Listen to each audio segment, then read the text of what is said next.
दोस्तों नमस्कार। आज हम सीखने वाले हैं कि किसी भी क्यूबिक समीकरण मतलब कि त्रिघात समीकरण, ऐसा समीकरण जिसमें x की सबसे ज़्यादा पावर 3 है, उस समीकरण के गुणनखंड या फिर जिसको इंग्लिश में बोलते हैं फैक्टर या उसके रूट्स मूल कैसे ज्ञात करें। जैसे हमारे सामने एक समीकरण है, लिखा है x की power 3 plus 13 x square plus 32x plus 20 बराबर 0 के फैक्टर गुणनखंड और रूट्स मूल ज्ञात कीजिए। तो हम क्या करते हैं, इसमें हिट एंड ट्रायल रूल लगाते हैं। हिट एंड ट्रायल हम क्या करते हैं, x का मान यहाँ पर रखते हैं, 1 रखेंगे, -1 रखेंगे, 2 रखेंगे, -2 रखेंगे।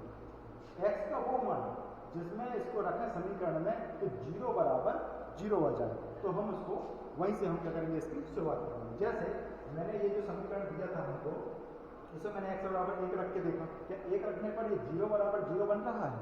नहीं बन रहा। तो मैंने क्या किया, फिर x की जगह पर -1 रख के देखा। तो मैंने जैसे ही x की जगह पर -1 रख के देखा तो ये पूरा समीकरण 0 बराबर 0 बन रहा। मतलब हमको ये पता चला कि x बराबर -1 पर समीकरण क्या करता है, संतुष्ट करता है। जैसे ये था, तो मैंने क्या किया, x बराबर जब -1 रखा तो समीकरण क्या हो गया, 0 बराबर 0 फॉर्म का हो गया। मतलब इसका एक रूट x बराबर -1 है या फिर इसका एक गुणनखंड x, इसको उठा के इधर लेके आए तो x प्लस 1 बराबर 0 है। मतलब इसका इस समीकरण का एक त्रिघात समीकरण जो था, इसका एक गुणनखंड x प्लस 1 तो मिल गया है। लेकिन अब हमको दो और ज्ञात करना है, क्योंकि पावर 3 है तो उसके कितने गुणनखंड आएंगे, टोटल 3 गुणनखंड आएंगे। तो उसी की शुरुआत करते हैं। देखो अब हम जो x बराबर -1 पे 0 बराबर 0 दिया था, तो हम क्या करते हैं, दो लाइनें खींचते हैं। जो वैल्यू x की जो वैल्यू रखने पर ये 0 बराबर 0 दिया तो उसको यहाँ लिखते हैं। और इनके जो गुणनखंड है, x की पावर 3 का गुणांक कितना है, इसका कोएफिशिएंट कितना है, इसके सामने कुछ नहीं बल्कि कितना है, 1 है। इसके सामने कितना है, 13 है। x का गुणांक कितना है, 32 है। और यहाँ पर कितना है, 20। इतना करने के बाद जो पहला एलिमेंट लिखा है उसी को हम यहाँ पर लिख लेते हैं। यहाँ पर 2 होता तो 2 लिखते, 4 होता तो 4 लिखते, 1 है तो क्या लिखेंगे, 1 ही लिखेंगे। ठीक है। अब इन दोनों का करते हैं मल्टीप्लाई। -1 का 1 में जब मल्टीप्लाई होगा तो कितना आंसर आएगा, -1, उसको लिखना है यहाँ -1। इन दोनों को हल करो, 13 में से 1 गया कितना आएगा, 12 आएगा। यहाँ तक किसी को कोई दिक्कत नहीं होनी चाहिए। ठीक है। अब फिर से इसका गुणा इसके साथ करते हैं, कितना आएगा, -1 का मल्टीप्लाई 12 में होगा, कितना आंसर आएगा, -12। इसको हल करते हैं, 32 - 12 कितना आंसर देगा, 20। अब फिर से -1 का गुणा करेंगे 20 के साथ, कितना आएगा, -20। 20 में 20 गया कितना आएगा, 0 आएगा।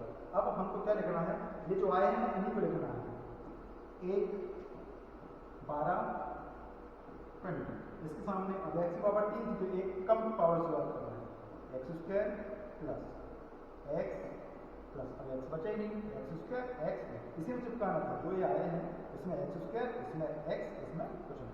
अब एक गुण x बराबर -1 आ गया। अब इसके गुण का आप निकालना जानते हो, ये द्विघात समीकरण है, x square plus 12x plus 20 बराबर 0। अभी द्विघात समीकरण ढूंढ करता हूँ कि ये पावर 2 का आपको बनता होगा। इसके गुणनखंड क्या हो सकते हैं बताओ, ऐसे संख्या चाहिए जिनका गुणा करने पर 20 आए और जोड़ने घटाने पर 12 आए, तो 10 दूनी 20। तो इसके गुणनखंड जाएंगे x प्लस 10 और x प्लस 2 बराबर 0। और एक गुणनखंड हमने पहले ही निकाल लिया था, कितना, x बराबर -1। तो इसको जब इधर लेके आए कितना आएगा, x प्लस 1 बराबर 0। तो हमको इस प्रकार से 3 गुणनखंड मिल जाएंगे, x प्लस 1 बराबर 0। 3 गुणनखंड इस समीकरण के, इस त्रिघात समीकरण 3 गुणनखंड कौन से हो गए, x plus 1, x plus 10, x plus 2। अब इसके रूट्स यदि बोलते हैं, ये तो गुणनखंड हो गए। अब यदि रूट्स बोलते हैं, मूल रूट्स का मूल यदि आपसे पूछते तो क्या करते, x प्लस 1 बराबर 0, इसको भी कर दो, x प्लस 10 बराबर 0 और x प्लस 2 बराबर 0। तो मूल क्या आ जाएंगे, x बराबर, पक्षांतर कर देते हैं इसका, इस तरफ कितना आएगा, -1। यहाँ से कितना आएगा, -10। यहाँ से कितना आएगा, -2। इस प्रकार से आप किसी भी त्रिघात समीकरण के जो गुणनखंड है या फिर जो मूल है, आप उनको बहुत ही जल्दी या आसानी से निकाल सकते हैं। सिर्फ हमारा उद्देश्य ये रहेगा कि पहला रूट निकल जाए, बस एक रूट यदि निकल गया तो हम बाकी के गुणनखंड और बाकी के रूट भी हम 2 मिनट में निकाल सकते हैं। ये जो मेथड है ये पावर 3 में भी काम करेगा, यदि समीकरण की पावर 4 आ गई तो उस पर भी काम करेगा, समीकरण की पावर यदि 5 हो गई मैक्सिमम पावर तो भी उस पर भी काम करेगा। बस समीकरण की पावर जैसे 4 हो जाती है उसमें यही मेथड को 2 बार अप्लाई करना पड़ेगा। बस उम्मीद करता हूँ कि आपको समझ में आया होगा।